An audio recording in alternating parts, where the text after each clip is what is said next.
కడపలోనే దెబ్బ కొట్టాలి, పులివెందుల్లోనే దెబ్బ కొట్టాలి, కడప జిల్లా పరిషత్నే కొట్టాలి అన్నటువంటి ప్రయత్నం తెలుగుదేశం పార్టీ చేసింది. చైర్మన్నే అమర్నాథ్ రెడ్డి లాంటి వాళ్ళే దిగిపోయేలా చూడగలిగింది ఒత్తిడి చేసి. అయితే జగన్ సీరియస్గా తీసుకోవడం, పులివెందులకి పలు దఫాలు వెళ్ళటం, అక్కడున్న ఈ జెడ్పీటీసీలతో మాట్లాడడంతో కీలక పరిణామం చోటు చేసుకుంది.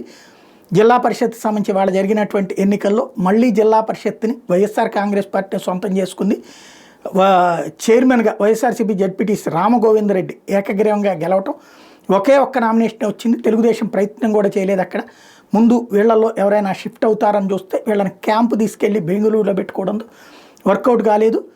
బ్రహ్మంగారి మఠం మండలం జెడ్పీటీసీ సభ్యుడు ముత్యాల రామగోవిందరెడ్డి వైఎస్ఆర్సీపీ చైర్మన్ అభ్యర్థిగా ప్రకటించడం, 2 పర్యాయాలుగా తను భీమఠం జెడ్పీటీసీగా గెలుస్తూ ఉండటం, జగన్మోహన్ రెడ్డి ఆదేశాలతో తన అభ్యర్థిత్వం ఓకే చేయడంతో జెడ్పీటీసీలు అందరూ కూడా ఓకే చేశారు.